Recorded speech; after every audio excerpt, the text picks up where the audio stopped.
It's my sponsor, Miss Anne. Otherwise known as Mrs. Lockhart. So fancy. So, what does the Bible mean to you? Do you feel it's a metaphor, or has everything happened word for word? Well, I think it's something in between the two. I don't necessarily think that everything happened word for word, but I do think that most of it really happened historically. I think that a lot of the stuff that Jesus talked about were metaphors, like parables. So I think it's a combination of both a story and a history book. Number 2, what does it mean to be an Episcopalian for you? That is really hard, and I was going to ask Siri, but for me personally, since I came from another religion to the Episcopal Church when I got married, it means a lot of standing and kneeling and sitting in church, so you certainly stay a lot more active, but I think that because of the Book of Common Prayer, the Episcopal Church is very different from other religions, because most religions don't have a Book of Common Prayer that I know of.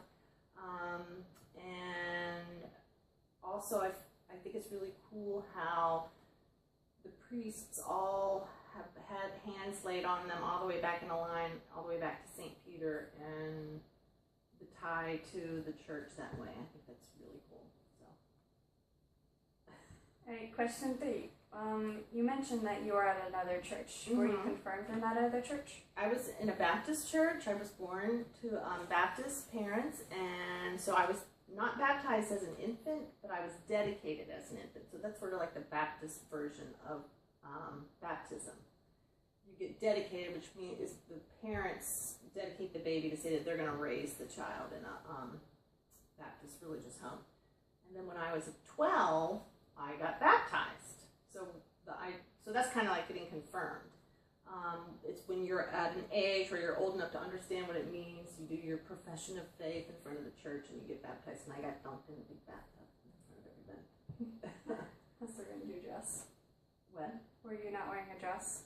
They put a white robe over you, and you had to wear like white stuff underneath so it wouldn't show through when you were wet. Always good. Yeah. So it was like you wore a choir robe, kind of. Yeah. So. What they put a handkerchief over your face. Make sure you don't suck in any water. But it wasn't in a big river, like. Alright, so what is the best way for you to feel God? Well, definitely going to church helps. And when I am outside, I feel God a lot. Like if I'm walking my dog or riding my bike or working in the yard, maybe because I'm close to nature. Also, I have this group that I meet with every Tuesday that your mom has heard about. Yeah, my reunion group, and I really feel God with that group of people, because even though we have a lot of fun, a part of our core meeting is to talk about when we felt the closest to God and when we felt the furthest from God during the past week. So you have to really think about that a lot before you go to that meeting. What was the question again? Where do you feel God most? Okay, where do I feel God most? Okay, so I would say almost everywhere. A lot of times I think about God when I'm in the car or when I'm in the shower, so I don't have to be in church or in nature to feel God. Sometimes it's just when you're in a place where you're not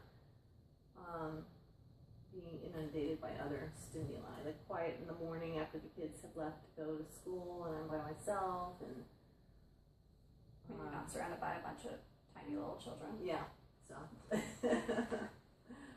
Right, so do you believe in reincarnation or heaven or something else? I think that reincarnation would be really cool, but I don't believe in it. I believe that we definitely go somewhere somewhere where God is and where Jesus is, and even though we're told that God is everywhere and Jesus is everywhere and Jesus is in our heart, I think that we do go somewhere much better than this place.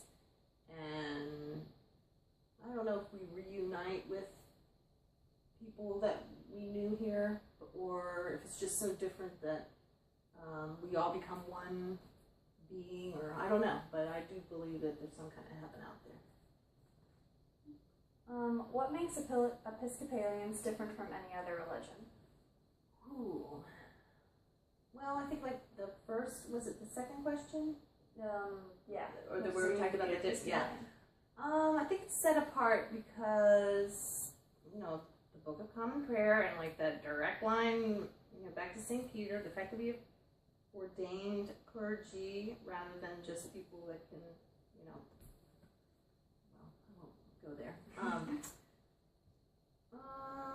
And it's kind of like Catholic light, we call it, or little c. But I've never been part of a Catholic church, so I can't really speak a lot about comparing to that. So, but I also think that we're a lot more tolerant and not, I don't want to say forgiving, but I think that we are a lot more all-encompassing or inclusive. We're the whole all are welcome thing. I really feel that in our church and in the Episcopal Church in general. All right, so last question. How do you feel that your religion has affected your overall day-to-day life? Well, I have to come do things like this.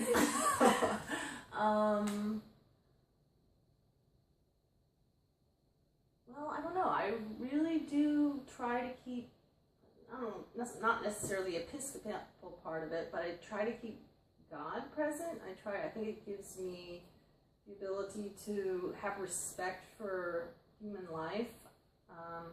Every human life. I try to have respect for every human life, and I try to remind myself, you know, if Jesus did what he did for, you know, as Carr said in one of his homilies, one perfect sinless life that had to end, and it didn't end because of his sin, it ended because of our sin.